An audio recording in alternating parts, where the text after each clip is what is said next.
ദൈവനാമത്തിന് മഹത്വം ഉണ്ടാകട്ടെ. എല്ലാ പ്രിയപ്പെട്ടവർക്കും യേശുക്രിസ്തുവിൻ്റെ ധന്യമായ നാമത്തിൽ എൻ്റെ സ്നേഹവന്ദനങ്ങൾ അറിയിക്കുന്നു.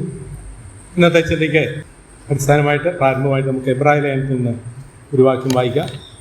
എബ്രായർ 11-ാം അധ്യായത്തിൽ നിന്നാണ്. മോശയുള്ള ബന്ധത്തിൽ ദൈവത്തിൽ തൻ്റെ വിശ്വാസ ജീവിതത്തെക്കുറിച്ച് പരാമർശിച്ചിരിക്കുന്ന ചില വാക്യങ്ങളാണ് ഓർപ്പിക്കുന്നത്. അതിൻ്റെ 24, 25, 26, 27 വാക്യം. വിശ്വാസത്താൽ മോശ താൻ വളർന്നപ്പോൾ പാപത്തിൻ്റെ തൽക്കാല ഭോഗത്തെക്കാളും ദൈവജനത്തോടുകൂടെ കഷ്ടം അനുഭവിക്കുന്നത് തിരഞ്ഞെടുത്തു. പ്രതിഫലം നോക്കിയതുകൊണ്ട് ഫറവോന്റെ പുത്രിയുടെ മകനെന്ന് വിളിക്കപ്പെടുന്നത് നിരസിക്കുകയും മിസ്രൈമിലെ നിക്ഷേപങ്ങളെക്കാൾ ക്രിസ്തുവിൻ്റെ നിന്ന വലിയ ധനം നേടുകയും ചെയ്തു. വിശ്വാസത്താൽ അവൻ അദൃശ്യ ദൈവത്തെ കണ്ടതുപോലെ ഉറച്ചു നിൽക്കിയാൽ രാജാവിൻ്റെ കോപം ഭയപ്പെടാതെ മിസ്രൈം വിട്ടുപോകുന്നു. നാം പലപ്പോഴും മോശയെക്കുറിച്ച് ചിന്തിക്കുമ്പോഴൊക്കെയും പെട്ടെന്ന് നമ്മുടെ ചിന്തയിലേക്ക് കടന്നു വരുന്ന ഒരു വേദഭാഗമാണ് മോശയുടെ വിശ്വാസ ജീവിതത്തെക്കുറിച്ച്. ഈ 11-ാം അധ്യായത്തിലെ അനേക വിശ്വാസ വീരന്മാരെ കുറിച്ച് വളരെ വ്യക്തമായ നിലയിൽ പരാമർശിച്ചിട്ടുണ്ട്. അവരുടെ വിശ്വാസ ജീവിതത്തിൻ്റെ പ്രാധാന്യതയും പ്രത്യേകതയും, അല്ലെങ്കിൽ അവരുടെ വിശ്വാസ ജീവിതം എങ്ങനെ അനുഗ്രഹീതമായ നിലയിൽ മുൻപോട്ട് നയിക്കപ്പെട്ടു എന്നുള്ളതൊക്കെ നമുക്കിവിടെ കാണുവാനായിട്ട് കഴിയും. നമുക്ക് മോശയുടെ ജീവിതത്തെ ഒന്ന് പരിശോധിച്ചാൽ മോശയെക്കുറിച്ച് അനേക വാക്യങ്ങൾ തൻ്റെ വിശ്വാസ ജീവിതത്തിൻ്റെ നന്മയെക്കുറിച്ച്, ഉയർച്ചയെക്കുറിച്ച്, വിജയകരമായ ആ ജീവിതത്തെക്കുറിച്ച് പരാമർശിക്കുന്ന അനേക ഭാഗങ്ങൾ നമുക്ക് കാണുവാനായിട്ട് കഴിയും. മോശയെക്കുറിച്ച് പറഞ്ഞിരിക്കുന്ന ഒരു വാക്യം ഇങ്ങനെയാണ്. സംഖ്യാപുസ്തകം 12-ാം അധ്യായത്തിൻ്റെ 3-ാം വാക്യത്തിൽ അവൻ്റെ സ്വഭാവത്തെക്കുറിച്ച് പറഞ്ഞാൽ ഭൂതലത്തിലൊക്കെയും സകല മനുഷ്യരിലും മോശ സൗമ്യനായിരുന്നു. അപ്പം സൗമ്യത മോശയുടെ ഏറ്റവും വലിയൊരു സ്വഭാവ വൈശിഷ്ട്യമായിരുന്നു. മാത്രമല്ല തൻ്റെ വിശ്വാസ ജീവിതത്തിൽ താൻ നേടിയ അനുഗ്രഹങ്ങളെക്കുറിച്ച് നമുക്ക് പഴയ നിയമത്തിൽ പുറപ്പാട് പുസ്തകത്തിലും സംഖ്യാപുസ്തകത്തിലൊക്കെ നമുക്ക് കാണുവാനായിട്ട് കഴിയും. ഒന്നാമത് നമുക്ക് അവിടെ ഇസ്രായേൽ ജനതയെ മിസ്രൈമിൽ നിന്ന് പുറപ്പെടുവിച്ചു കൊണ്ടുവരാനുള്ള മുഖാന്തരം മോശയുടെ വിശ്വാസ ജീവിതത്തിൻ്റെ പ്രത്യേകതയായിരുന്നു. താൻ ചെങ്കടലിൽ വറ്റിച്ച് ഇസ്രായേൽ ജനതയെ ചെങ്കടലിൽ കൂടെ ഇക്കരെ കൊണ്ടുവന്നു. 40 വർഷം പകൽ മേഘസ്തംഭം, രാത്രി അഗ്നിസ്തംഭമായിട്ട് ഇസ്രായേൽ ജനത്തെ നടത്തുവാനായിട്ട് മോശയെ ഉപയോഗിച്ചു. അങ്ങനെ അനേക കാര്യങ്ങൾ തൻ്റെ ജീവിതത്തിൽ വിശ്വാസ ജീവിതത്തിൽ മുന്നേറിയ അനുഭവങ്ങൾ നമുക്ക് കാണുവാനായിട്ട് കഴിയും. എന്നാൽ അതോടൊപ്പം തന്നെ ആ വിശ്വാസ ജീവിതത്തിൽ ചില പരാജയങ്ങൾ ഉണ്ടായതായിട്ട് നമുക്ക് ദൈവത്തിൽ കൂടെ പഠിക്കുമ്പോൾ മനസ്സിലാക്കാനായിട്ട് കഴിയുന്ന ഒരു വസ്തുതയാണ്. ഈ ദിവസങ്ങളുടെ മോശയെക്കുറിച്ച് ഞാൻ പഠിച്ചപ്പോൾ തൻ്റെ വിശ്വാസ ജീവിതത്തിൻ്റെ പ്രത്യേകത ഓർക്കുവാനായിട്ട് ഇടയായി തീർന്നു. അതുപോലെ തന്നെ തൻ്റെ ജീവിതത്തിലുണ്ടായ ചില തെറ്റുകളെ കുറിച്ചും ഒളിച്ചു വെക്കാതെ ദൈവജനം വളരെ വ്യക്തമായ നിലയിൽ നമ്മെ ഓർപ്പിക്കുന്നുണ്ട്. എന്തുകൊണ്ടാണ് മോശ തെറ്റുകളൊക്കെ പരാമർശിച്ചിരിക്കുന്നത്? നമ്മൾ ആ തെറ്റിൽ അകപ്പെടാനാണോ? അല്ല. നമ്മൾ അങ്ങനെയുള്ള തെറ്റുകളെ കണ്ട് മാറിക്കടന്നു പോകാനായിട്ടാണ് അങ്ങനെയുള്ള പരാമർശങ്ങൾ ദൈവവചനത്തിൽ നമുക്ക് തന്നിരിക്കുന്നത്. നമുക്കറിയാം, നാം വഴിയാത്രയിലൊക്കെ പോകുമ്പോൾ ചില മുന്നറിയിപ്പുകളൊക്കെ നമുക്ക് തരാറുണ്ട്, റോഡിലെ അപകട സാധ്യതയുള്ള മേഖലകൾ. അതുകൊണ്ട് എന്താണ് നാം ചെയ്യേണ്ടത്? നാം വളരെയധികം സൂക്ഷിക്കുവാനായിട്ടാണ് ആ മുന്നറിയിപ്പുകൾ ദൈവം നമുക്ക്, അല്ലെങ്കിൽ ദൈവവചനത്തിൽ കൂടി നമുക്ക് തന്നിരിക്കുന്നത്.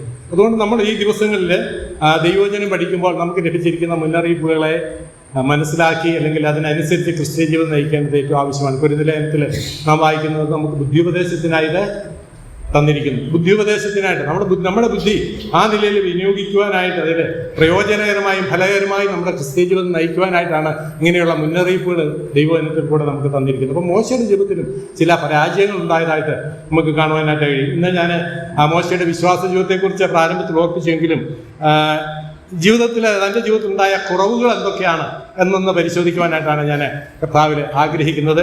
പ്രാരംഭമായിട്ട് നമുക്ക് പുറപ്പാട് പുസ്തകം 2-ാം അധ്യായത്തിൻ്റെ 11-ാം വാക്യം നമുക്ക് അതിനോട് ചേർത്ത് വായിക്കാം. മോശ വിശ്വാസ ജീവിതത്തിൽ വളരെയധികം മുന്നേറിയെങ്കിലും അതിനിടയ്ക്ക് ചില പരാജയങ്ങൾ, പോരായ്മകൾ, കുറവുകൾ ഉണ്ടായതായിട്ട് നാം ദൈവവചനത്തിൽ വായിക്കുന്നു. ഒന്നാമതായി പുറപ്പാട് പുസ്തകം 2-ാം അധ്യായത്തിൻ്റെ 11-ാം വാക്യത്തിൽ നാം ഇങ്ങനെ വായിക്കുന്നു: ആ കാലത്ത് മോശ മുതിർന്ന ശേഷം അവൻ തൻ്റെ സഹോദരന്മാരുടെ അടുക്കൽ ചെന്നു. അവരുടെ ഭാരമുള്ള വേല നോക്കി തൻ്റെ സഹോദരന്മാരിൽ ഒരു എബ്രായനെ ഒരു മിസ്രൈമിൻ അടിക്കുന്നത് കണ്ടു. അവൻ അങ്ങോട്ടും ഇങ്ങോട്ടും നോക്കിയിട്ട് ആരുമില്ലെന്ന് കണ്ടപ്പോൾ മിസ്രൈമിനെ അടിച്ചു, കൊന്ന് മണലിൽ മറവ് ചെയ്തു. ഒരു കാര്യം നമുക്ക് വളരെ വ്യക്തമായ നിലയിൽ കാണുവാനായിട്ട് കഴിയും. മോശ ചെയ്ത കാര്യങ്ങൾ, അല്ലെങ്കിൽ മോശയുടെ ഉള്ളിലുണ്ടായിരുന്ന ആഗ്രഹങ്ങൾ നല്ലതായിരുന്നു, എന്നാൽ അതിൻ്റെ മാർഗം തെറ്റായിരുന്നു. എന്തിനാ മോശ ഇറങ്ങിത്തിരിച്ചത്? നമ്മുടെ വായിക്കുന്നു, മോശ മുതിർന്നു, ഒരു 40 വയസ്സായി എന്ന് ചിന്തിക്കുക. അപ്പോൾ തൻ്റെ സഹോദരന്മാരുടെ അടുക്കൽ ചെന്നു. തൻ്റെ സഹോദരന്മാരുടെ കഷ്ടതകളെക്കുറിച്ച് ബോധവാനായിട്ടാണ് മോശ അവിടെ മധ്യത്തിലേക്ക് ഇറങ്ങിച്ചെല്ലുന്നത്. അവിടെ തൻ്റെ സഹോദരന്മാർ വളരെയധികം കഷ്ടതയിൽ കൂടെ കടന്നു പോകുന്നു എന്നുള്ളത് മോശയ്ക്ക് മനസ്സിലായപ്പോൾ അവരെ ഏതെങ്കിലും നിലയിൽ അതിൽ നിന്ന് രക്ഷിക്കണമെന്നുള്ളതാണ് മോശയുടെ ആഗ്രഹം. എന്നാൽ സംഭവിച്ചത് എന്താണ്? മോശ ചെന്നു തൻ്റെ സഹോദരന്മാരിൽ ഒരു എബ്രായനെ ഒരു മിസ്രൈമൻ അടിക്കുന്നത് കൊണ്ട് മോശയ്ക്ക് അതൊക്കെ ഉൾക്കൊള്ളുവാനായിട്ട് കഴിഞ്ഞില്ല. മോശ എന്ത് ചെയ്തു? അങ്ങോട്ടും ഇങ്ങോട്ടും നോക്കി ആരുമില്ല എന്ന് ബോധ്യപ്പെട്ടു. ഉടനെ എന്ത് ചെയ്തു? ആ മിസ്രൈമനെ അടിച്ച് കൊന്ന് മണലിൽ കുഴിച്ചിട്ടു. ഒരു കാര്യം നമ്മൾ വളരെ വ്യക്തമായ നിലയിൽ മനസ്സിലാക്കണം. മോശ അങ്ങോട്ടും ഇങ്ങോട്ടും ഒക്കെ നോക്കി, ആരെയും കണ്ടില്ല. എന്നാൽ മോശയെ കാണുന്ന സകലത്തെയും നിയന്ത്രിക്കുന്ന ഒരു ദൈവം ഇത് കാണുന്നു എന്നുള്ള ചിന്ത മോശയെ ഭരിക്കുവാനായിട്ട് ഇടയായി തീർന്നില്ല. ആ നിലയിലേക്ക് തൻ്റെ ചിന്ത സ്വാധീനിക്കുവാനായിട്ട് ഇടയായി തീർന്നില്ല. ദൈവമക്കളെ, സഹോദരന്മാരെ സ്നേഹിക്കേണ്ടത് ആവശ്യമാണ്, സഹോദരന്മാരെ സഹായിക്കേണ്ടത് ആവശ്യമാണ്. എന്നാൽ അതിനുള്ള മാർഗം ദൈവസേനയിൽ ഏറ്റവും പ്രയോജനകരമായിരിക്കണം, ദൈവത്തിന് പ്രസാദകരമായ മാർഗങ്ങളായിരിക്കണം നാം ഉപയോഗിക്കുന്നത് എന്നുള്ളതിന് യാതൊരു സംശയവുമില്ല. നമുക്കറിയാം, നാം പ്രാരംഭത്തിൽ ഓർത്തു, മോശ മിസ്രൈമിലെ നിക്ഷേപങ്ങളെക്കാൾ ക്രിസ്തുവിൻ്റെ നിന്ന വലിയ ധനമെന്ന് എണ്ണിക്കൊണ്ടാണ് തൻ്റെ ഈ വിശ്വാസ ജീവിതം ആരംഭിക്കുവാനായിട്ട് ഇടയായി തീർന്നത്. എന്നാൽ അതിൽ താൻ എടുത്തുവെച്ച സ്റ്റെപ്പ് സമ്പൂർണ്ണ പരാജയമായിരുന്നു എന്ന് നമുക്കിവിടെ കാണുവാനായിട്ട് കഴിയും. തൻ്റെ ഉദ്ദേശം നന്നായിരുന്നു എങ്കിലും തൻ്റെ സ്റ്റെപ്പ് എടുത്തു വെച്ചത് അല്ലെങ്കിൽ അത് വലിയ പരാജയത്തിലേക്കാണ് നീങ്ങിയത്. എന്തുകൊണ്ടാണ് അങ്ങനെ സംഭവിച്ചത്? ഇങ്ങനെ ഈ പൂർണ്ണ പരാജയത്തിൽ എത്തിച്ചേരുവാനായിട്ട് ഇടയായി തീർന്നത് എന്താണ്? നമുക്ക് എങ്ങനെ പറയാനായിട്ട് കഴിയും? മോശ ദൈവം പറയുന്നതിന് മുമ്പേ ചില കാര്യങ്ങൾ ചെയ്യുവാനായിട്ട് ഒരുമ്പെട്ടു. ദൈവത്തിൻ്റെ കൽപ്പന കേൾക്കാതെ, ദൈവത്തിൻ്റെ ആലോചന ശ്രദ്ധിക്കാതെ ചില കാര്യങ്ങൾ തൻ്റെ ജനത്തിന് വേണ്ടി, തൻ്റെ സഹോദരന്മാർക്ക് വേണ്ടിയാണെങ്കിലും ചെയ്യുവാൻ താൻ തീരുമാനിച്ച് മുന്നോട്ടിറങ്ങി. അതൊരു വലിയ പരാജയത്തിലേക്ക് എത്തിച്ചേർന്നു. മോശ വിചാരിച്ചു, ഞാൻ മിസ്രൈമിലെ വലിയ ആളാണ്, കൊട്ടാരത്തിൽ എനിക്ക് വലിയ സ്വാധീനതയുണ്ട്, അല്ലെങ്കിൽ കൊട്ടാരത്തിലെ കുറച്ച് കഴിഞ്ഞാൽ ചിലപ്പോൾ ഒന്നാമനായിട്ട് രാജാവായിട്ട് വാഴേണ്ടവനാണ്, അപ്പോൾ എനിക്ക് ചില കാര്യങ്ങളൊക്കെ ചെയ്യുവാൻ കഴിയുമെന്നുള്ള ചിന്തയിലാണ് മോശ ആ കാര്യത്തിലേക്ക് ഇറങ്ങിത്തിരിച്ചു. എന്നാൽ അതൊരു സമ്പൂർണ്ണ പരാജയമായിരുന്നു. ദൈവമക്കളെ, നമ്മുടെ സ്വാധീനത അല്ലെങ്കിൽ നമുക്ക് നമ്മുടെ വ്യക്തിപരമായ ജീവിതത്തിലുള്ള ചില ഏതെങ്കിലും സ്വാധീനതകളോ കഴിവുകളൊന്നും ആത്മീയ ശുശ്രൂഷയ്ക്ക് അത് കാരണമായി തീരുന്നില്ല. ദൈവത്തിൽ സമ്പൂർണ്ണമായിട്ട് ആശ്രയിച്ച് ദൈവത്തിൻ്റെ പിന്നിൽ പൂർണ്ണമായിട്ട് തങ്ങളെ തന്നെ സമർപ്പിച്ചുകൊണ്ട് വിശ്വാസ ജീവിതത്തിൽ ഉറച്ചുകൊണ്ട് മുൻപോട്ട് പോയെങ്കിൽ മാത്രമേ നമുക്ക് ക്രിസ്തീയ ജീവിതം വിജയകരമായിട്ട് മുൻപോട്ട് നയിക്കുവാനായിട്ട് കഴിയുള്ളൂ. നമ്മുടെ ഉദ്യമങ്ങൾ ഫലകരമായി തീരണമെങ്കിൽ, നാം ചെയ്യുന്ന ദൈവസേനയിൽ ചെയ്യുന്ന പ്രവൃത്തികൾ ഫലകരമായി തീരണമെങ്കിൽ ഒരു കാര്യം വളരെ വ്യക്തമായി മനസ്സിലാക്കിയിരിക്കേണ്ടിയിരിക്കുന്നു. നമ്മുടെ വിശ്വാസ ജീവിതത്തിൽ നമ്മൾ കർത്താവിൽ പൂർണ്ണമായി ആശ്രയിക്കുക. വിശ്വാസ ജീവിതത്തിൽ വിജയകരമായ ക്രിസ്തീയ ജീവിതം നയിക്കണമെങ്കിൽ നാം കർത്താവിൽ പരിപൂർണമായിട്ട് ആശ്രയിക്കുക എന്നുള്ളതാണ് ഏറ്റവും ആവശ്യമായിട്ടുള്ളത്. അതുകൊണ്ട് ഈ മിസ്രൈമിലുള്ള ആശ്രയമൊക്കെ വിട്ട് ദൈവത്തിൽ ആശ്രയിച്ചെങ്കിൽ മാത്രമേ നമുക്കൊരു വിജയകരമായ ജീവിതം നയിക്കുവാനായിട്ട് കഴിയൂ. എന്നൊന്നാമത് ഓർപ്പിച്ചു, അയക്കപ്പെടുന്നതിന് മുമ്പേ അല്ലെ ദൈവത്താൽ അയക്കപ്പെടുന്നതിന് മുമ്പേ മോശ പുറപ്പെട്ടത് മുഖാന്തരം ഉണ്ടായ പരാജയം, അതാണ് ഒന്നാമത്തെ പരാജയം മോശയുടെ ജീവിതത്തിൽ. നമുക്ക് രണ്ടാമത്തെ ഭാഗത്തേക്ക് വരാം.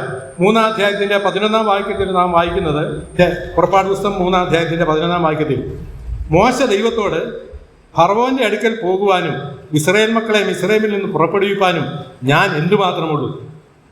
അതിനവൻ, ഞാൻ നിന്നോടുകൂടെ ഇരിക്കും.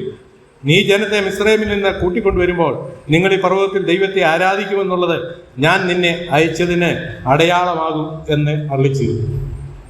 എടുത്തത് മോശ ദൈവത്തിൻ്റെ കളരിയിൽ, ദൈവത്തിൻ്റെ പാഠശാലയിൽ അനേക നാളുകൾ ചിലവഴിച്ചു. താൻ പക്വതയിൽ എത്തി, അല്ലെങ്കിൽ ദൈവം ആഗ്രഹിച്ച ഒരു നിലവാരത്തിൽ മോശ എത്തി. ഉടനെ ദൈവം മോശയോട് സംസാരിക്കുന്നു. എന്താ പറഞ്ഞത്? ഞാൻ 12-ാം വാക്യത്തിൽ നാം വായിക്കുന്നു. 11-ാം വാക്യത്തിൽ മോശ ദൈവത്തോട് ഫറവോന്റെ അടുക്കൽ പോകുവാനും ഇസ്രായേൽ മക്കളെ മിസ്രൈമിൽ നിന്ന് പുറപ്പെടുവിപ്പാനും ഞാൻ എന്തുമാത്രമുള്ളൂ? ദൈവത്തിൻ്റെ കൽപ്പന എന്താ മോശയോട് പറഞ്ഞത്? നീ പുറപ്പെടണം, ഇസ്രായേലിൽ പോയി എൻ്റെ ജനത്തിൻ്റെ കഷ്ടത ഞാൻ കണ്ടു, അവരെ അവിടെ നിന്ന് വിടുവിക്കണം. മോശയ്ക്ക് വളരെ ഭയം നേരിട്ട ഒരനുഭവമായിരുന്നു. എന്ന് പറഞ്ഞാൽ, ഞാൻ എങ്ങനെ മിസ്രൈമിൽ ചെന്ന് ഈ ഫറവോന്റെ അടിമത്തത്തിൽ കഴിയുന്ന ഇസ്രായേൽ ജനത്തെ മുഴുവനായിട്ട് എങ്ങനെ വിടുവിച്ചുകൊണ്ടുവരും? അത് വലിയൊരു പ്രശ്നമാണ്. തൻ്റെ മുൻപിൽ വളരെ പ്രതിസന്ധി നിറഞ്ഞ ഒരു സംഭവമായിട്ട് അത് കാണുവാനായിട്ട് കഴിയും. എന്നാൽ തന്നെ ഇത്രമാത്രം നടത്തിയ ദൈവത്തിൻ്റെ വാക്കുകളാണ് ഈ വാക്കുകളെന്ന് മോശയ്ക്ക് ഉൾക്കൊള്ളുവാനായിട്ട് കഴിഞ്ഞില്ല. മോശ പറയുന്നത്, ഞാൻ എങ്ങനെയാണത് സാധിച്ചെടുക്കുന്നത്? ദൈവം പറഞ്ഞു, ഞാൻ നിന്നോടുകൂടെ ഇരിക്കും. മാത്രമല്ല, നീ തിരിച്ച് ആ ജനത്തെ ഇസ്രായേലിൽ നിന്ന് പുറപ്പെടുവിക്കും എന്നുള്ളതിന് വ്യക്തമായ അടയാളങ്ങളൊക്കെ ദൈവം അവന് കൊടുത്തു. ഞാൻ നിന്നോടുകൂടെ ഇരിക്കും. അതാണ് ഏറ്റവും വലിയ വാഗ്ദത്തം. ദൈവമക്കളെ, നമുക്കും ആശ്രയിക്കുവാനുള്ള ദൈവത്തിലാണ്. അവൻ നമ്മോടുകൂടെ ഇരിക്കും. ഈ വിശ്വാസ ഉറപ്പ് നമുക്കുണ്ടെങ്കിൽ നമുക്ക് ഏത് കാര്യങ്ങളെയും അഭിമുഖീകരിക്കാനായിട്ട് കഴിയും, ഏത് പ്രതിസന്ധികളെയും അതിജീവിക്കുവാനായിട്ട് കഴിയും. ദൈവമക്കളായ നമുക്ക് ആ വലിയ ബോധ്യം നമ്മെ ഭരിക്കുവാനായിട്ട് ഇടയായിക്കണം. നമ്മുടെ വിശ്വാസ ജീവിതത്തിൽ ആ നിലയിലുള്ള ഉറപ്പും ധൈര്യവും നമുക്കുണ്ടാകാൻ ഏറ്റവും അത്യാവശ്യമാണ്. മോശ ആ മുൾപ്പടത്തിൽ നിന്നുകൊണ്ട് ദൈവത്തോട് സംസാരിക്കുകയാണ്. ഇവിടെ നാം വായിച്ചത്, അവിടെ മുകളിലേക്ക് വായിക്കുമ്പോൾ നമുക്ക് കാണുവാനായിട്ട് കഴിയും. ദൈവം മോശയെ വിളിക്കുന്നു. എങ്ങനെയാണ് മോശയെ വിളിച്ചത്? മോശയെന്നാണ് വിളിച്ചത്. മോശയെ മോശയെ എന്ന് 2 പ്രാവശ്യം വിളിച്ചു. ഒരു പ്രത്യേക കാര്യം, പ്രാധാന്യമുള്ള കാര്യം മോശയെ അറിയിക്കുവാനായിട്ടാണ് വളരെ ഗൗരവത്തോടുകൂടിയാണ് ദൈവം മോശയോട് ഏർപ്പെടുന്നത്. നമുക്കറിയാം. അതുപോലെ തന്നെ ദൈവം മറ്റു ചിലരെ ഈ 2 പ്രാവശ്യം വിളിച്ച് നമുക്ക് കാണുവാനായിട്ട് കഴിയും. ദൈവത്തിൽ പഴയ നിയമത്തിൽ തന്നെ അബ്രഹാമിനോട് പറയുന്നുണ്ട്, അബ്രഹാമേ നീ ബാലന്റെ മേൽ കൈവയ്ക്കരുത്. അപ്പം ദൈവം വളരെ പ്രാധാന്യമുള്ള കാര്യങ്ങളൊക്കെ പറയുമ്പോൾ 2 പ്രാവശ്യം അത് പേര് വിളിച്ച്, അല്ലെങ്കിൽ 1 പ്രാവശ്യം വിളിച്ചാലും മതി, കേൾക്കും. എന്നാൽ അതുപോലെ തന്നെ നമുക്കറിയാം പുതിയ നിയമത്തിലേക്ക് വരുമ്പോൾ മാർത്തയോട് പറയുന്നത്, മാർത്തയെ നീ പലതിനെ ചൊല്ലി കലങ്ങിയിരിക്കുന്നത് എന്ത്, അല്ലെങ്കിൽ എന്തിനു നീ വിഷാദിക്കുന്നു, അല്ലെങ്കിൽ എന്തിനു ഭാരപ്പെടുന്നു. അപ്പം ദൈവമക്കളുള്ള ബന്ധത്തിൽ ദൈവം വളരെ വ്യക്തമായ നിലയിൽ ഏർപ്പെടുന്ന ദൈവമാണ്. മോശയുള്ള ബന്ധത്തിലും ആ നിലയിൽ ദൈവം ഏർപ്പെട്ടു. മോശയെ എന്ന് വിളിച്ചുകൊണ്ട് മോശയോട് ദൈവത്തിന്റെ കൽപ്പന അനുഗ്രഹീതമായ ആലോചനകൾ വെളിപ്പെടുത്തുകയാണ്. എന്നാൽ ആ സ്നേഹസ്വരം കേൾക്കുന്നതിൽ മോശ അല്പം മടി കാണിച്ചു. ദൈവത്തോട് ചില തൻ്റെ പരിമിതികളൊക്കെ ദൈവസേനയിൽ പറയുകയാണ്.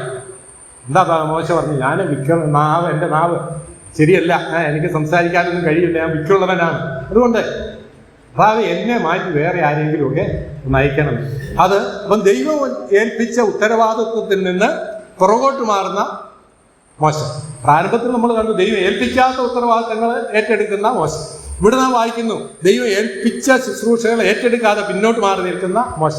അവിടെ നമുക്ക് മോശയുടെ ചില ബലഹീനതകളാണ് മോശയുടെ ബലഹീനതകളാണ് മോശ വളരെ വ്യക്തമായിട്ട് അവിടെ കാണുന്നത്. ഞാൻ നിസ്സാരനാണ്, കഴിവ് കുറഞ്ഞവനാണ്, തടിച്ച നാവുള്ളവനാണ്, വിക്കുള്ളവനാണ്. അതുകൊണ്ട് എനിക്കൊന്നും ഈ ഉത്തരവാദിത്വം, ഈ ഫറവോന്റെ അടുത്ത് ചെന്ന് ഇസ്രായേൽ ജനത്തെ പുറപ്പെടുവിക്കാനുള്ള ഉത്തരവാദിത്വം ഒന്നും എനിക്ക് ഏറ്റെടുക്കുവാനായിട്ട് കഴിയില്ല. ദൈവമക്കളെ, ഞാൻ ഓർപ്പിക്കട്ടെ, ഈ തടിച്ച നാവുള്ളവനെ സൃഷ്ടിച്ചതാരാ? ഈ മോശയെ സൃഷ്ടിച്ചതാരാ? ദൈവമാണ് അവനെ കഴിഞ്ഞ നാളുകൾ അത്ഭുതകരമായിട്ട് ഈ വഴിയെ കൊണ്ടുവന്നത്. ഇത്രത്തോളം മോശയെ നടത്തിയത് ദൈവമാണ്. മാത്രമല്ല നമുക്ക് പിന്നെ ഓർക്കാനായിട്ട് കഴിയും, വെറും മൃഗത്തെ കൊണ്ട്, കഴുതയെ കൊണ്ട് സംസാരിപ്പിച്ച ദൈവമാണ് നമ്മുടെ ദൈവം. മോശയുടെ ദൈവം ആ ദൈവമാണ്. ദൈവമക്കളിൽ ആ ദൈവത്തിന്റെ വാക്തത്വത്തിൽ ആശ്രയിക്കാം. ദൈവം പറയുന്നത് പൂർണ്ണമായി അനുസരിക്കുവാൻ നമുക്ക് തയ്യാറാകാം. ദൈവത്തിന്റെ ആലോചനകൾക്ക് പൂർണ്ണമായിട്ട് വിധേയപ്പെടുന്നവരായി തീരാം. അതിനും മറുപടി പറയാതെ, ദൈവത്തോട് വാദിക്കാതെ, ദൈവസന്നിധിയിൽ നമ്മെ തന്നെ സമർപ്പിച്ചുകൊണ്ട് ദൈവഹിതം പൂർണ്ണമായി നമ്മുടെ ജീവിതത്തിൽ നിറവേറ്റപ്പെടേണ്ടതിന് വേണ്ടി ദൈവകരങ്ങളിലേക്ക് നമുക്ക് ഏൽപ്പിച്ചു കൊടുക്കാം. നാം ദൈവം വിളിക്കുമ്പോൾ പൂർണ്ണമായി അനുസരിക്കുവാനുള്ള ഉത്തരവാദിത്വം നമ്മിൽ നിക്ഷിപ്തമാണ്. പിന്മാറി പോകരുതേ ദൈവമക്കളെ. ദൈവം ചില കാര്യങ്ങളൊക്കെ നമ്മോട് പറഞ്ഞിട്ടുണ്ടെങ്കിൽ നമ്മളെ ഓരോരുത്തരെയും പേർ ചൊല്ലി വിളിച്ചിരിക്കുകയാണ്. ശിവപ്രവചനത്തിൽ നാം അത് വായിക്കും, ഞാൻ നിന്നെ ഓമന പേർ ചൊല്ലി വിളിച്ചിരിക്കുന്നു. എന്തിനു വേണ്ടിയാണ്? നിന്നെ വിളിച്ചതിന് നമുക്ക് ചില ഉത്തരവാദിത്തങ്ങൾ തന്നിട്ടുണ്ട്. നമുക്ക് ഓരോരുത്തർക്കും ദൈവം ചില ഉത്തരവാദിത്തങ്ങൾ തന്നിട്ടുണ്ട്.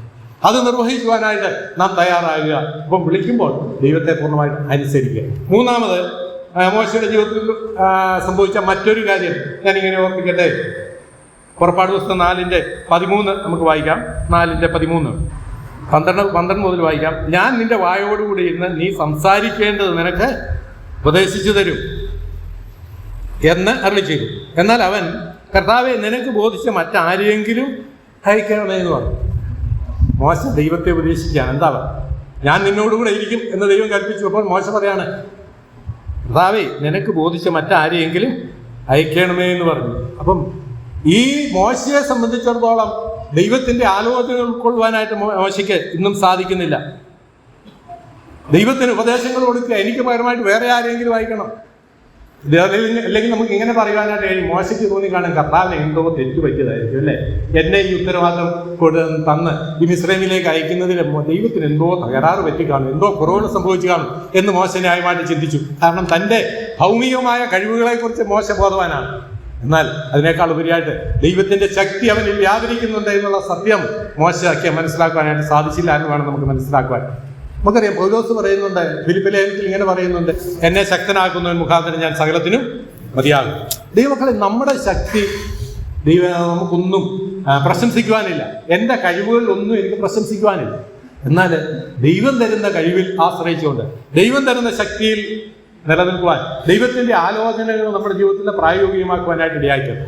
എങ്കിൽ നമുക്ക് ആത്മീയമായി ഒരു അനുഗ്രഹീതമായ ക്രിസ്തീയ ജീവൻ നയിക്കാനായിട്ട് സാധിക്കും. അപ്പോൾ ഇവിടെ നമുക്ക് കാണുവാനായിട്ട് കഴിയുന്നത് മോശയുടെ ഉപദേശം ഏതാണ്ടൊക്കെ കുറച്ച് ദൈവം അംഗീകരിച്ചെന്ന് വേണം നമുക്ക് മനസ്സിലാക്കുവാൻ. ഇത് കേട്ടപ്പോൾ ദൈവം എന്ത് ചെയ്തു? നമ്മുടെ വായിക്കുന്ന അതിൻ്റെ അടുത്ത വാക്യത്തിൽ വായിക്കുന്നത്, കർത്താവെ നിനക്ക് ബോധിച്ച മറ്റാരെങ്കിലും അയക്കണമേ എന്ന് പറഞ്ഞു. അപ്പോൾ യഹോവയുടെ കോപം മോശയുടെ നേരെ ജ്വലിച്ചു. അപ്പോൾ യഹോവയുടെ കോപം മോശയുടെ നേരെ ജ്വലിച്ചു. മാത്രമല്ല അതിനടുത്ത വാക്ക്, അവൻ അരുളി ചെയ്തത്, ലേവ്യനായ അഹരോൻ നിന്റെ സഹോദരനല്ലയോ? അവന് നല്ലവണ്ണം സംസാരിക്കാമെന്ന് ഞാൻ അറിയുന്നു. അവൻ നിന്നെ എതിരേൽപ്പാൻ പുറപ്പെട്ടു വരുന്നു. നിന്നെ കാണുമ്പോൾ അവൻ ഹൃദയത്തിൽ ആനന്ദിക്കും. നീ അവനോട് സംസാരിച്ച് അവന് വാക്ക് പറഞ്ഞു കൊടുക്കണം. ഞാൻ നിന്റെ വായോടും അവൻ്റെ വായോടും കൂടെ ഇരിക്കും. നിങ്ങൾ ചെയ്യേണ്ടുന്നത് ഉപദേശിച്ചേരും.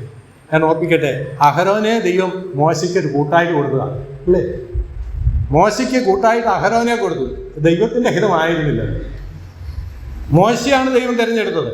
മോശയെ കൊണ്ട് ഈ കാര്യങ്ങളൊക്കെ ചെയ്യിക്കുവാനായിട്ട് ദൈവത്തിന് കഴിയും. എന്നാൽ മോശ വളരെയധികം ദൈവസ്നേഹിയിൽ പിന്മാറിയപ്പോൾ അവന് ധൈര്യത്തിന് വേണ്ടി ഒരാളെ കൊടുത്തു. ആരെ? അഹരോനെ കൊടുത്തു. എന്താ സംഭവിച്ചത് നമുക്ക് അതിന് ശേഷം നമുക്കറിയാം. ഈ അഹരോനെ മോശയ്ക്ക് കൂട്ടായിട്ട് കൊടുത്തു. ഇപ്പം മോശയ്ക്ക് സന്തോഷമാണ്. ഇപ്പം ഒരു കാര്യം നമ്മൾ മനസ്സിലാക്കുന്നത്, ഇതുവരെ മോശ ദൈവത്തിൽ എത്രമാത്രം ആശ്രയിച്ചിരുന്നു എന്നുള്ളത് നമുക്കൊരു സംശയ വിഷയം അല്ലേ? അഹരോനെ കിട്ടിയപ്പോൾ മോശയ്ക്ക് സന്തോഷമായി. ദൈവത്തെക്കാൾ അധികമായിട്ട് അഹരോനിൽ ആശ്രയിക്കുന്ന, അഹരോനെ കൂട്ടായിട്ട് പ്രാപിക്കുന്ന അല്ലെങ്കിൽ ആഗ്രഹിക്കുന്ന മോശ മാത്രം. എന്നാൽ അഹരോന്റെ ജീവിതം എന്തായിരുന്നു? അവസാനം എന്തായി തീർന്നു നമുക്കറിയാം. അഹരോന്റെ ജീവിതത്തിൽ വലിയൊരു പരാജയം ഉണ്ടായി. മോശ പർവ്വതത്തിലേക്ക് കയറിപ്പോയി ന്യായപ്രമാണം വാങ്ങേണ്ടതിന് വേണ്ടി. പക്ഷെങ്കിൽ അടിവാരത്ത് അഹരോനോടുകൂടി ഉണ്ടായിരുന്ന ജനം ഒരു കാര്യം പറഞ്ഞു. എന്താ പറഞ്ഞത്? മോശയെക്കുറിച്ച് വിവരമൊന്നുമില്ല, നമ്മൾ എന്താ ചെയ്യേണ്ടത്? ഞങ്ങൾക്ക് ഒരു ദൈവത്തെ ഉണ്ടാക്കി തരണം. ആരാ ഉണ്ടാക്കി കൊടുത്തത്? അഹരോനൊരു കാളക്കുട്ടിയെ ഉണ്ടാക്കി കൊടുത്തു. ഈ കാളക്കുട്ടി എവിടുന്ന് കിട്ടിയതാ? മിസ്രൈമിൽ നിന്ന് കിട്ടിയതാ. മിസ്രൈമിലെ ദൈവമാണ്. അപ്പോൾ ഇത്രയും നാൾ അവർ മിസ്രൈമിൽ ജീവിച്ചിട്ട് ജീവനുള്ള ദൈവത്തെക്കുറിച്ച് വലിയ ഗ്രാഹ്യമൊന്നുമില്ല. അവർക്ക് ഉണ്ടായിരുന്ന ഗ്രാഹ്യം എന്താണ്? ഈ കാളക്കുട്ടിയെക്കുറിച്ചാണ്. ഒരു ദൈവദാസൻ ഇങ്ങനെ എഴുതി, ഈ മിസ്രൈമിൽ ഇവർ ഇത്രയും നാളെ ജീവിച്ചിട്ട് ഒരു മിസ്രൈമിനെങ്കിലും അല്ലെങ്കിൽ ഈ ദൈവത്തെക്കുറിച്ച് ബോധ്യപ്പെടുത്താൻ അവർക്ക് കഴിഞ്ഞില്ല, ഈ ദൈവത്തെക്കുറിച്ച് പരിചയപ്പെടുത്തുവാൻ അവർക്ക് കഴിഞ്ഞില്ല. എന്നാൽ അവർക്ക് സാധിച്ചത് എന്താ? അവർക്കുണ്ടായ നേട്ടം ഈ കാളക്കുട്ടിയെക്കുറിച്ചുള്ള ബോധ്യം അവർക്കുണ്ടായി. പെട്ടെന്ന് ഓർമ്മ വന്നത് ഈ കാളക്കുട്ടിയാണ്, മിസ്രൈമിൻ്റെ ഒരു ദൈവം. ദൈവമക്കളെ, നമുക്ക് നാം ആയിരിക്കുന്ന സാഹചര്യങ്ങളിൽ ജീവനുള്ള ദൈവത്തെ വെളിപ്പെടുത്തുവാനായിട്ട് ഇടയായിത്തീരണം. ദൈവത്തിന്റെ കൽപ്പനകൾ വിരുദ്ധമായി നമ്മൾ എന്തെങ്കിലും ചെയ്യാൻ ശ്രമിച്ചാൽ, നമ്മുടെ ബുദ്ധിപരമായ കാര്യങ്ങളിൽ നമ്മൾ ആശ്രയിച്ചാൽ അത് വലിയ പരാജയമായിട്ട് തീരും. അത് മുഖാന്തരം ഉണ്ടായ അനർത്ഥങ്ങളും അനിഷ്ട സംഭവങ്ങളൊക്കെ നമുക്ക് ദൈവജനത്തിൽ കാണുവാനായിട്ട് കഴിയും. എത്രയോ ദുഃഖകരമായ അനുഭവമാണ് ഇസ്രായേൽ ജനത്തിന്റെ മധ്യത്തിൽ ഉണ്ടായത്. ഒരു കാളക്കുട്ടി ഉണ്ടാക്കി ദൈവമായിട്ട് അവർ ആരാധിച്ചു. അതിൻ്റെ അനന്തരഫലം നമുക്ക് അവിടെ കാണുവാനായിട്ട് കഴിയില്ല, വായിക്കുവാനായിട്ട് സമയമില്ല. എന്നാൽ മറ്റൊരു വിഷയം കൂടെ, മോശയുടെ ജീവിതത്തിലുണ്ടായ ഒരു പോരായ്മ അല്ലെങ്കിൽ ഒരു തെറ്റ്, പുറപ്പാട് പുസ്തകം 4:24 നാം വായിക്കുന്നത്, എന്നാൽ വഴിയിൽ സത്രത്തിൽ വെച്ച് യഹോവ അവനെ എതിരിട്ട് കൊല്ലുവാൻ ഭാവിച്ചു. അപ്പോൾ സിപ്പോര ഒരു കൽക്കത്തി എടുത്ത് തൻ്റെ മകൻ്റെ അഗ്രചർമ്മം ഛേദിച്ച് അവൻ്റെ കാൽക്കലിട്ടു. നീ എനിക്ക് രക്തമണവാള് എന്ന് പറഞ്ഞു. ഇങ്ങനെ അവനെ വിട്ടൊഴിഞ്ഞു. ആ സമയത്താകുന്നു അവൾ പരിച്ഛേദന നിമിത്തം രക്തമണവാള് എന്ന് പറഞ്ഞത്. ഒക്കെ പരാമർശം നമുക്കറിയാം. മോശയുടെ മകൻ അവനെ പരിച്ഛേദന കഴിച്ചിരുന്നില്ല ഇതുവരെ. ദൈവത്തിൻ്റെ കൽപ്പനയാണ് ഇസ്രായേൽ മക്കൾ പരിച്ഛേദന കഴിക്കപ്പെടണമെന്നത്. എന്നാൽ മോശ അതൊരു വഴിവഴിയുമായിട്ട് അല്ലെങ്കിൽ നിസ്സാരമായിട്ട് ആ കാര്യങ്ങളെ എടുത്തിട്ടാണ് മോശ ദൈവം കൽപ്പിച്ച കൽപ്പനകൾ അനുസരിക്കുവാനായിട്ട് മുൻപോട്ട് പോകുന്നത്. ഇപ്പം ഇവിടെ ഈ ഭാഗത്ത് നമുക്ക് കാണുവാനായിട്ട് കഴിയും മോശ എവിടെ പോവാ? മോശ ഇസ്രായേൽ ജനത്തോട് ദൈവത്തിൻ്റെ ന്യായവിധി അല്ലെങ്കിൽ ഫറവോനോട് ദൈവത്തിൻ്റെ വരുവാൻ പോകുന്ന ന്യായവിധിയെക്കുറിച്ച് പറയുവാനായിട്ട് പോവുകയാണ്. ആ സന്ദർഭത്തിലാണ് ഈ സംഭവം നടക്കുന്നത്. ദൈവമക്കളെ, ദൈവത്തിൻ്റെ കൽപ്പനകൾ പറയുവാൻ അല്ലെങ്കിൽ ദൈവത്തിൻ്റെ ആലോചനകൾ പുറപ്പെടുവിക്കുവാൻ നാം തയ്യാറാകുമ്പോൾ നമ്മുടെ ജീവിതത്തെ ഇത് പരിശോധിക്കേണ്ടത് ഏറ്റവും ആവശ്യമാണ്.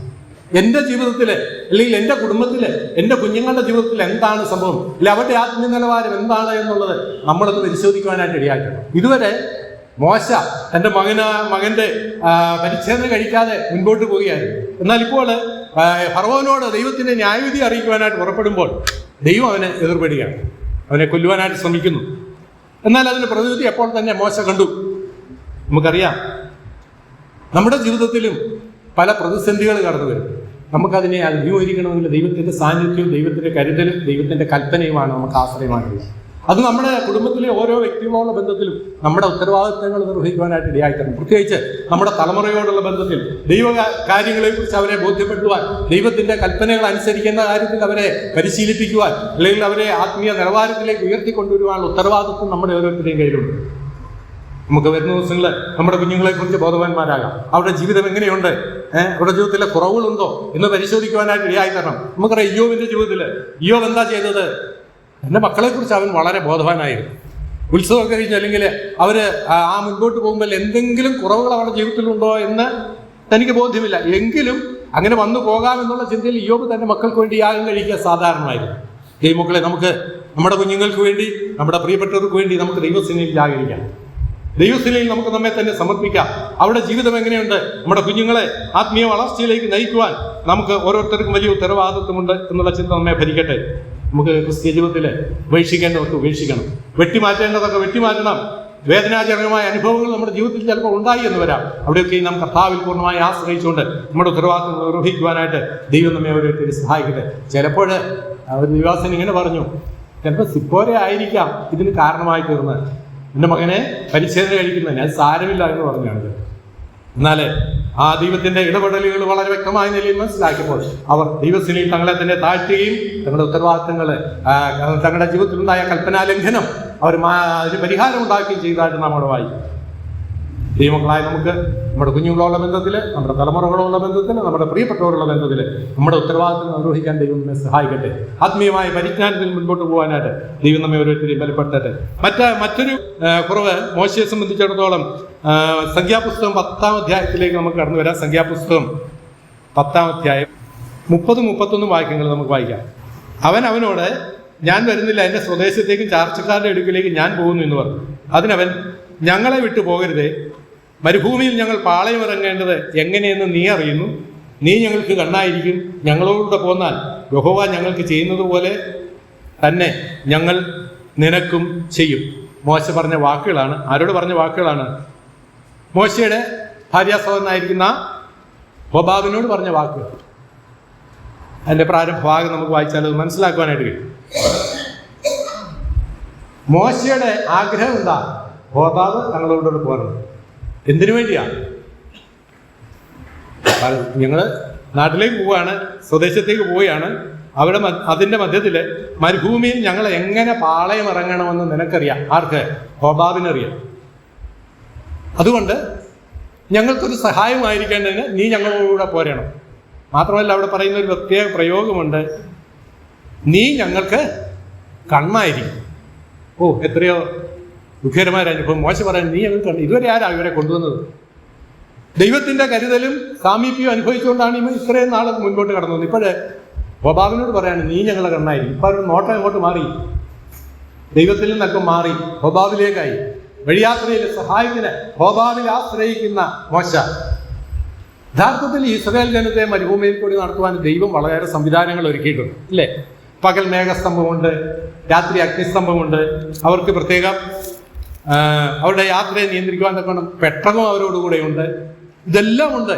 അപ്പം എവിടെ നിൽക്കണം, എങ്ങനെ നിൽക്കണം, അല്ലെങ്കിൽ എവിടെ തൽക്കാലം പാളയം അടിക്കണം എന്നുള്ളതൊക്കെ നിർദ്ദേശം കൊടുക്കുവാൻ ഈ മാധ്യമങ്ങളൊക്കെ ഉണ്ട് ഇസ്രായേൽ ജനത്തോടുകൂടെ. ഈ മരുഭൂമിയിലാണെങ്കിൽ നമുക്കറിയാം, അവർക്ക് പകൽ മേഘസ്തംഭമുണ്ട്, രാത്രി അഗ്നിസ്തംഭമുണ്ട്. അതുപോലെ അവർ യാത്ര ആരംഭിക്കണമെങ്കിൽ പെട്ടകത്തിലെ സാക്ഷ്യ കൂടാരത്തിൽ നിന്ന് മേഘം പൊങ്ങും. അതിൻ്റെ 10-ാം അധ്യായത്തിന് 11-ാം വാക്യത്തിൽ നമുക്കത് കാണുവാനായിട്ട് കഴിയും. അനന്തരം 2-ാം സംവത്സരം 2-ാം മാസം 20-ാം തീയതി മേഘം സാക്ഷി നിവാസത്തിൽ നിന്ന് പൊങ്ങി. അപ്പോൾ ഇസ്രായേൽ മക്കൾ സീനായ് മരുഭൂമിയിൽ നിന്ന് യാത്ര പുറപ്പെട്ടു. മേഘം പാറാൻ മരുഭൂമിയിൽ വന്നു നിന്നു. അപ്പം ദൈവജനം എങ്ങനെ യാത്ര പുറപ്പെടണം, എപ്പോൾ പുറപ്പെടണം എന്നുള്ളതിന് വ്യക്തമായ സൂചന നൽകുന്ന സംവിധാനങ്ങൾ ദൈവം അവർക്ക് കൊടുത്തിരുന്നു. ഇങ്ങനെയാണ് ഇസ്രായേൽ ജനത മരുഭൂമിയിൽ കൂടി 40 വർഷം നടത്തിയത്, അത്ഭുതകരമായ നിലയിൽ. ദൈവമക്കളെ, എന്നാൽ അവിടെയൊക്കെ ദൈവത്തിലുള്ള ആശ്രയം കുറഞ്ഞു പോയോ എന്ന് നമുക്ക് സംശയിക്കേണ്ടിയിരിക്കും. ഇപ്പോൾ ഹോബാബിലാണ് മോശയെ ആശ്രയിക്കുന്നത്. നീ ഞങ്ങളുടെ കണ്ണായിരിക്കും, ദൈവം തരുന്നതിലൊക്കെ ഒരു പങ്ക് നിനക്ക് തരാം. ഇതൊക്കെയാണ് മോശ ഹോബാബിനോട് പറഞ്ഞത്. എന്നാൽ ഞാൻ ഓർപ്പിക്കട്ടെ, ദൈവസേനയിൽ തൻ്റെ കുറവുകളായിരുന്നു അത് എന്നുള്ളത് അവന് ബോധ്യപ്പെട്ടു. പിന്നീട് അതിനൊക്കെ പരിഹാരം ഉണ്ടായതായിട്ട് നമുക്ക് വായിക്കുവാനായിട്ട് കഴിയും. അപ്പം നമ്മൾ എങ്ങോട്ട് പോകണം, അല്ല ഇവിടെ നാം ഇങ്ങനെ പോകണമെന്നുള്ളതൊക്കെ ദൈവമാണ് നമുക്ക് നിർദ്ദേശം നൽകും. എങ്ങോട്ട് പോകണമെന്നൊക്കെ ആര് നിർദ്ദേശം നൽകും? ദൈവം നൽകും. ഇവിടെ മോശയുടെ ജീവിതത്തിലോ എങ്ങോട്ട് പോകണം എന്നുള്ളത് ദൈവത്തോട് ചോദിക്കും, പിന്നെ എങ്ങനെ പോകണമെന്നുള്ളത് ഹോബാബിനോടും ചോദിക്കും. ഇപ്പൊ രണ്ട് നിലയിലുള്ള യാത്ര, അല്ലെങ്കിൽ യാത്രയുടെ സംവിധാനങ്ങൾ ദൈവത്തിലും ഹോബാവിനും ആശ്രയിച്ചുകൊണ്ടുള്ള യാത്ര, അത് വലിയ പരാജയമായിരിക്കും. ദൈവമക്കളിൽ നമുക്ക് മാനുഷിക നടത്തിപ്പല്ല നമുക്ക് ആശ്രയമായിട്ടുള്ളത്. ഒരു ദൈവജനെ സംബന്ധിച്ചിടത്തോളം ആത്മീയജീവിതത്തിൽ ദൈവിക നടത്തിപ്പിന് വേണ്ടി പൂർണ്ണമായി ശ്രമിക്കുന്ന അനുഭവം നമ്മുടെ ജീവിതത്തിൽ ഉണ്ടാകണം. കർത്താവിൽ ആശ്രയിക്കുക. മാനുഷ്യമുഖത്തേക്ക് നമുക്ക് നോക്കുവാനായിട്ട് ഇടയാക്കരുത്, തീരരുത്. ആത്മീയ ജീവിതത്തിൽ ദൈവത്തിൽ പൂർണ്ണമായി ആശ്രയിക്കണം. ദൈവമുഖത്തേക്ക് നോക്കണം. എനിക്ക് സഹായം എവിടുന്ന് വരും? ആകാശത്തെയും ഭൂമിയും ഉണ്ടാക്കിയ യഹോവയിൽ നിന്ന് വരും. അവൻ മയങ്ങുന്നവനല്ല, ഉറങ്ങുന്നവനല്ല. മാത്രമല്ല അവിടെ വലിയ നിരാശയിലായി. നമുക്കത് കാണുവാനായിട്ട് കഴിയും. പിന്നീട് അടുത്ത ഒരു പോരായ്മ, മോശയുടെ ജീവിതത്തിൽ ഉണ്ടായ ഒരു പരാജയം, അതിൻ്റെ 14 മുതൽ 15 വരെയുള്ള വാക്യങ്ങളിൽ നാം കാണുന്നു. 11-ാം അധ്യായം സംഖ്യാപുസ്തകം. ഏകനായി ഈ സർവ്വജനത്തെയും വഹിപ്പാൻ എന്നെക്കൊണ്ട് കഴിയുന്നതല്ല, അതെനിക്ക് അതിഭാരം ആകുന്നു. ഇങ്ങനെ എന്നോട് ചെയ്യുന്ന പക്ഷം ദയ വിചാരിച്ച് എന്നെ കൊന്നുകളയണമേ, എൻ്റെ അരിഷ്ടത ഞാൻ കാണരുത്. മോശ വളരെ വിശ്വാസ ജീവിതത്തിൽ തകർന്ന ഒരു അനുഭവമാണ്. അതുകൊണ്ടാണ് അങ്ങനെ പറയുവാനായിട്ട് ഇടയായിത്തീർന്നത്. നിരാശ അവനെ മുറുകെ പിടിച്ചിരിക്കുകയാണ്. എന്തുകൊണ്ടാണ് ഒരു വ്യക്തി നിരാശയിൽ അകപ്പെട്ടു പോകുന്നത്? വിശ്വാസ ജീവിതത്തിൽ പരാജയപ്പെടുന്നതുകൊണ്ടാണ്. വിശ്വാസം ക്ഷീണിക്കുമ്പോഴാണ് നിരാശ ജീവിതത്തിൽ ഉണ്ടാകുന്നത്. ദൈവമക്കളെ, നമ്മുടെ ജീവിതത്തിൽ നമുക്കൊന്ന് പരിശോധിക്കാം. ഇങ്ങനെ നമ്മുടെ നിരാശപ്പെട്ട അനേക സന്ദർഭങ്ങൾ നമ്മുടെ ജീവിതത്തിലെ വലിയ പ്രതിസന്ധികൾ നമ്മുടെ ജീവിതത്തിൽ ഉണ്ടായിട്ടുണ്ട്. രോഗങ്ങൾ, ദുഃഖങ്ങൾ, അല്ലെങ്കിൽ നമ്മുടെ കൂട്ടുസുഹൃന്മാരിൽ നിന്ന് നമുക്ക് ബുദ്ധിമുട്ടുണ്ടാക്കുന്ന അനേക അനുഭവങ്ങൾ, ഇതൊക്കെ നമ്മുടെ ജീവിതത്തിൽ ഉണ്ടായി എന്ന് വരാം. എന്നാൽ ഇവിടെയൊക്കെ നമുക്ക് കർത്താവിൽ ആശ്രയിക്കുവാനായിട്ട് ഇടയായിട്ടെ. ദൈവമാണ് നമ്മെ നടത്തുന്നത്. അവൻ നമ്മളെ വലം കൈക്ക് പിടിച്ചിട്ടുണ്ട്. അവൻ ഒരു നാളും നമ്മളെ ഉപേക്ഷിക്കും. ഞാൻ നിന്നെ ഒരു നാളും കൈവിടുകയില്ല, ഉപേക്ഷിക്കുകയും ഇല്ല എന്നല്ല ചെയ്ത കർത്താവിൻ്റെ സാന്നിധ്യം എപ്പോഴും നമ്മുടെ കൂടെ ഉണ്ട്. നമുക്ക് ദൈവത്തിൽ ആശ്രയിക്കാം. മോശയെ സംബന്ധിച്ചിടത്തോളം മോശ പറയാണ്, എന്താ പറഞ്ഞത്? ഇത് അതിഭാരമാണ്. ഈ തൻ്റെ ജീവിതത്തിൽ അനേക പ്രതിസന്ധികൾ താൻ അഭിമുഖീകരിച്ചു. അനേകരിൽ സ്വന്തം സഹോദരിയിൽ നിന്ന് പോലും താൻ പ്രതിസന്ധി അഭിമുഖീകരിച്ചതായിട്ട് നമുക്ക് കാണുവാനായിട്ട് കഴിയും. അങ്ങനെ മോശ വളരെ നിരാശയുടെ അനുഭവത്തിൽ കഴിയുമ്പോഴാണ് പറയുന്നത്, എന്താ ഞാൻ ഈ ജനത്തെ മുഴുവൻ ഗർഭം ധരിച്ചു ഇവരെയൊക്കെ ചുമക്കാൻ. ദൈവത്തോട് പറയാണ്. മാത്രമല്ല പറയാണ്, ഇതെനിക്ക് അതിഭാരമാകുന്നു. ഈ ഉത്തരവാദിത്വം വലിയ ഭാരമാണ്. ഈ നിലയിൽ എനിക്ക് മുമ്പോട്ട് പോകാൻ കഴിയുകയില്ല. ദൈവമേ, എന്നെ എടുത്തുകൊള്ളണമേ, അല്ലെങ്കിൽ ഇങ്ങനെ എന്നോട് ചെയ്യുന്ന പക്ഷം ദൈവം വിചാരിച്ച് എന്നെ കൊന്നുകളയണേ. വളരെ കഠിനതയേറിയ ഒരു വാക്കായിട്ടാണ് നമുക്കത് കാണുവാനായിട്ട് കഴിയും. ദൈവത്തോട് പറയാം, നീ എന്നെ കൊന്നുകളയണം. പഴയ നിയമത്തിൽ ഇതുപോലൊരു വ്യക്തിയെ നമുക്ക് കാണുവാനായിട്ട് കഴിയും. ആരാ? ഏലിയാവ് പറഞ്ഞു, മതി കർത്താവേ, എൻ്റെ പ്രാണന് എടുത്തുകൊള്ളണമേ. ജീവിതത്തിലെ പ്രതിസന്ധികളുടെ മധ്യത്തിൽ, നിരാശയുടെ മധ്യത്തിൽ പതറിപ്പോകുന്ന അനുഭവം അവരുടെ ജീവിതത്തിലുണ്ടായി. എത്രയോ ദുഃഖകരമായ അനുഭവമാണ്. എത്രയോ അനുഗ്രഹീതമായ നിലയിലാണ് അവരുടെ വിശ്വാസ ജീവിതം മുൻപോട്ട് വന്നത്. ഞാൻ പ്രാരംഭത്തിൽ മോശയെക്കുറിച്ച് ഓർപ്പിച്ചത് അതുകൊണ്ടാണ്. ഈ മിസ്രൈമിലെ നേട്ടങ്ങളെക്കാൾ ഉപരിയായിട്ട് ദൈവജനത്തോടുകൂടെ കഷ്ടം അനുഭവിക്കുന്നത് മോശ തെരഞ്ഞെടുത്തു. എന്നാൽ ജീവിതത്തിലെ ചില പ്രതിസന്ധികൾ വന്നപ്പോൾ, പ്രതികൂലങ്ങൾ വന്നപ്പോൾ, അഭിമുഖീകരിക്കുവാൻ കഴിയാത്ത നിലയിലുള്ള അനുഭവങ്ങളിൽ കൂടെ കടന്നുപോയി എന്ന് തോന്നിയപ്പോൾ താൻ നിരാശനായി. ഇസ്രായേൽ ജനത്തിൻ്റെ ഒക്കെ അനുഭവം അതാണ്. നമുക്കറിയാം. ഉദാഹരണമായിട്ട് അതിൻ്റെ മുകളിൽ ഒരു വാക്യം നാം വായിക്കുന്നുണ്ട്. അതിൻ്റെ 8-ാം വാക്യത്തിൽ ഇങ്ങനെ വായിക്കുന്നു. മന്നയെക്കുറിച്ച് പറയുന്ന ഒരു വാക്കാണ്. അവിടെ പറയുന്നത് അതിൻ്റെ രുചി എണ്ണ ചേർത്തുണ്ടാക്കിയ ദോശ പോലെയായിരുന്നു. 8-ാം വാക്യത്തിൻ്റെ അവസാന ഭാഗം മന്നയെക്കുറിച്ച് പറയാണ്. മന്ന എന്താണ്? എണ്ണ വീട്ടിയ ചേർത്തുണ്ടാക്കിയ ദോശ. ഇതിന് മുമ്പ് ആരംഭത്തിൽ എങ്ങനെയായിരുന്നു അതിൻ്റെ അനുഭവം? പുറപ്പാട് പുസ്തകം 16-ാം അധ്യായത്തിൻ്റെ 31-ാം വാക്യം പരിശോധിച്ചാൽ നമുക്ക് കാണുവാനായിട്ട് കഴിയും. അവിടെ പറയുന്നത് ഈ മന്ന എന്ന് പറയുന്നത് തേൻ ചേർത്ത ദോശയായിരുന്നു. അന്ന് വളരെ രുചികരമായിരുന്നു. അല്പനാളുകൾ കഴിഞ്ഞു, ദൈവമായുള്ള ബന്ധമൊക്കെ കുറഞ്ഞു, വിശ്വാസ ജീവിതത്തിൽ പതറി തകരാറായി, ക്രിസ്തീയ ജീവിതം വളരെ നിരാശാജനകമായ അനുഭവത്തിൽ എത്തിയപ്പം പറയാണ്, ഇത് നിസ്സാരമായ അവസ്ഥയാണ്, ഇത് എണ്ണ ചേർത്ത ദോശ പോലെ ഇരിക്കും. ദൈവമക്കളെ, നമ്മുടെ ജീവിതത്തിൽ കർത്താവിനോട് മറച്ചു നിൽക്കുന്ന അനുഭവം ഉണ്ടോ? കർത്താവ് തന്ന നന്മകളെ നാം വില കുറഞ്ഞതായിട്ട് കാണാറുണ്ടോ? നമ്മുടെ ജീവിതത്തിൽ നമ്മൾക്ക് ഈ കർത്താവിനെ പൂർണ്ണമായി ആശ്രയിക്കുവാൻ, കർത്താവിൽ പൂർണ്ണമായി ശരണപ്പെടുവാനായിട്ട് ഇടയായി തീരട്ടെ. ദൈവകൃപയെ പൂർണ്ണമായിട്ട് ആശ്രയിക്കാം. വിശ്വാസ ജീവിതത്തിൽ പതറിപ്പോകാതെ ക്രിസ്തു ജീവിതത്തിൽ അനുദിനം വർദ്ധിച്ചു വരുവാൻ, ആത്മീയമായ പരിജ്ഞാനത്തിലേക്ക് വർദ്ധിച്ചു വരുവാനായിട്ട് ദൈവം നമ്മെ ഓരോരുത്തരെയും സഹായിക്കട്ടെ. മാത്രമല്ല, മോശ നിരാശയുടെ അനുഭവത്തിൽ മറ്റൊരു വാക്കുകൂടെ പറയുന്നുണ്ട്. അതിന് ശേഷം 22-ാം വാക്യത്തിലേക്ക് കടന്നു വരുമ്പോൾ നമുക്ക് കാണുവാനായിട്ട് കഴിയുന്നു. അതിനോട് ബന്ധപ്പെട്ട വാക്യമായതുകൊണ്ട് ഞാൻ അതോടെ വായിക്കട്ടെ. അവർക്ക് കർത്താവ് പറഞ്ഞ് ഞാൻ അവർക്ക് ആഹാരം കൊടുക്കും. 30 ദിവസം, മാസത്തിലെ 30 ദിവസം കൊണ്ട് 30 ദിവസം ആഹാരം കൊടുക്കുമെന്ന് അതിൻ്റെ 19-ാം വാക്യത്തിൽ നമ്മൾ വായിക്കുന്നു. എന്നാൽ 22-ാം വാക്യത്തിൽ വരുമ്പോൾ മോശ കർത്താവിനോട് ചോദിക്കാൻ എന്താ ചോദിച്ചത്? 22-ാം വാക്യം, അവർക്ക് മതിയാകും വണ്ണം ആടുകളെയും മാടുകളെയും അവർക്ക് വേണ്ടി നീ അറുക്കുവോ? അവർക്ക് മതിയാകുമെന്ന സമുദ്രത്തിലെ മത്സ്യത്തെയൊക്കെയും അവർക്ക് വേണ്ടി പിടിച്ചുകൂട്ടുമോ എന്ന് ചോദിച്ചു. മോശയുടെ സംശയമാണ്. ആരോടാ ചോദിക്കുന്നത്? സർവശക്തനായ, സർവ്വത്തിൻ്റെ നിയന്ത്രിതാവായ, സകലത്തെയും നിയന്ത്രിക്കുന്ന കഴിഞ്ഞ നാളുകളിൽ അവർക്ക് ധാരാളമായി മഞ്ഞയും ആഹാരവും ഒക്കെ കൊടുത്ത ദൈവത്തോട് ചോദിക്കുകയാണ്, ഈ ഇറച്ചി എങ്ങനെയാണ് കൊടുക്കുന്നത് ഇത്രയും പേർക്ക്? അത് നിനക്ക് കൊടുക്കാൻ കഴിയുമോ? മോശയുടെ സംശയങ്ങൾ വർദ്ധിച്ചു വരികയാണ്. അതിന് മറുപടി എന്താ യഹോവയായ ദൈവം പറഞ്ഞത്? യഹോവ മോശയോട്, യഹോവയുടെ കൈ കുറുതായി പോയോ? എൻ്റെ വചനം നിവർത്തിയാകുമോ ഇല്ലയോ എന്ന് നീ ഇപ്പോൾ കാണും എന്ന് പറഞ്ഞു. ദൈവത്തിൻ്റെ വാക്കുകൾ ശ്രദ്ധിക്കുക. എൻ്റെ കൈ കുറുതായി പോയോ? എന്താ ഇതിനർത്ഥം? എൻ്റെ കൈ കുറുതായി പോയിട്ടില്ല മോശേ.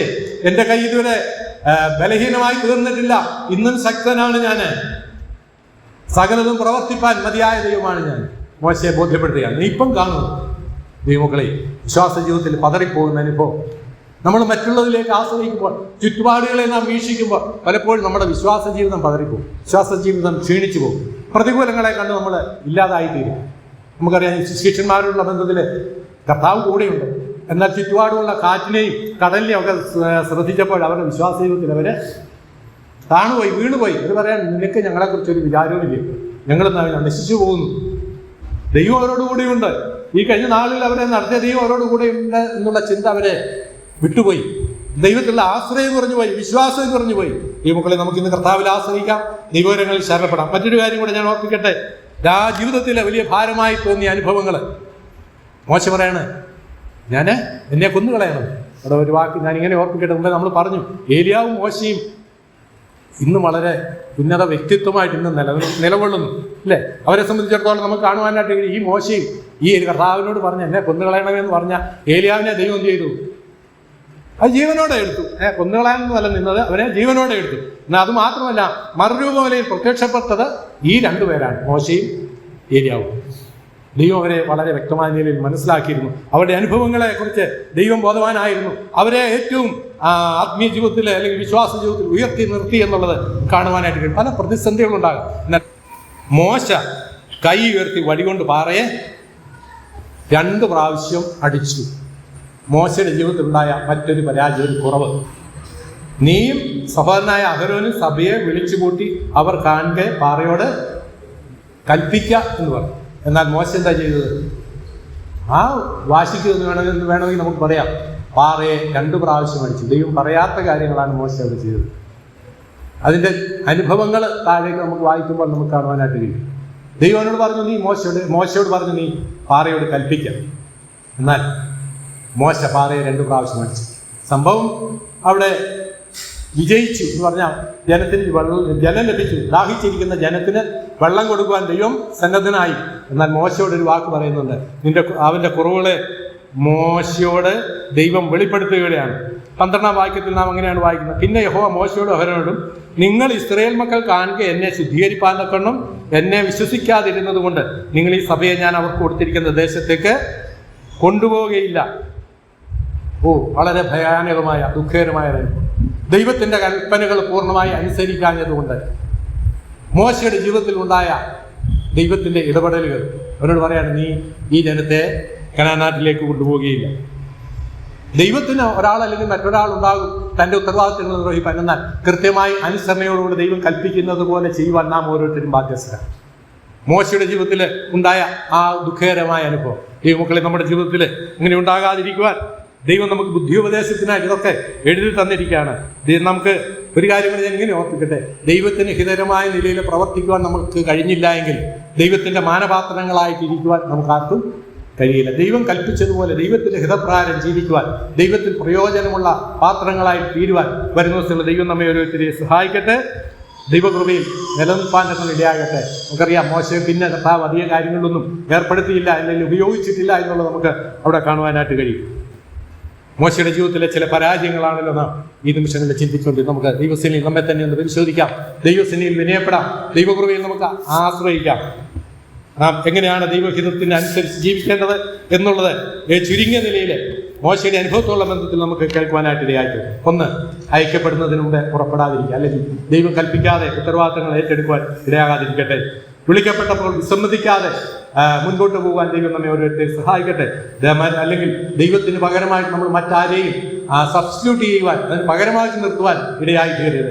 ദൈവം നമ്മോട് കൽപ്പിച്ച കൽപ്പനകൾ അനുസരിക്കുവാനായിട്ട് ഇടയായി തീരട്ടെ. മാത്രമല്ല, ദൈവത്തിന്റെ കൽപ്പനകൾ പൂർണ്ണമായി അനുസരിക്കുവാൻ ഹൃദയപരിച്ഛേദന, പഴയ നിയമകാലങ്ങളിൽ ഇസ്രായേലിനുള്ള ബന്ധത്തിൽ പരിച്ഛേദന ചെയ്യുന്നത് ദൈവത്തിന്റെ കൽപ്പനയായിരുന്നു. എന്നാൽ പുതിയ വിശ്വാസികളെ സംബന്ധിച്ചിടത്തോളം പരിച്ഛേദന എന്ന് പറയുന്നത് ദൈവത്തിൽ ആശ്രയിക്കുക, ലോകത്തോട് ചേരാതിരിക്കുക, ഇതാണ് പരിച്ഛേദന. ആ നിലയിൽ ജീവിതം നയിപ്പാൻ ദൈവം നമ്മെ സഹായിക്കട്ടെ. അഞ്ചാമത്, മാനുഷിക നടത്തിപ്പിന് പൂർണ്ണമായി വിധേയപ്പെടുന്ന അനുഭവം. 6, ജീവിതത്തിലെ പ്രതിസന്ധികൾ വരുമ്പോൾ ക്രിസ്തീയ ജീവിതത്തെ ഭാരമായി തോന്നാതെ ലഘുവായിട്ട് അതിനെ കൈകാര്യം ചെയ്യുവാനായിട്ട് വരുന്ന ദിവസം ദൈവം നമ്മെ സഹായിക്കട്ടെ. മാത്രമല്ല, പൂർണ്ണമായിട്ട് ദൈവത്തിന്റെ കൽപ്പനകൾ അനുസരിക്കുന്നവരായിട്ട് തീരുവാൻ ദൈവം നമ്മെ ഓരോരുത്തരെ സഹായിക്കട്ടെ. അവന്റെ വിലയേറിയ നാമം വാഴ്ത്തപ്പെടുമാറാകട്ടെ. ആത്മീയതകളിൽ 468-ാമത്തെ പാട്ടിന്റെ അവസാനത്തെ സ്റ്റാൻസ പാടാൻ നമുക്ക്.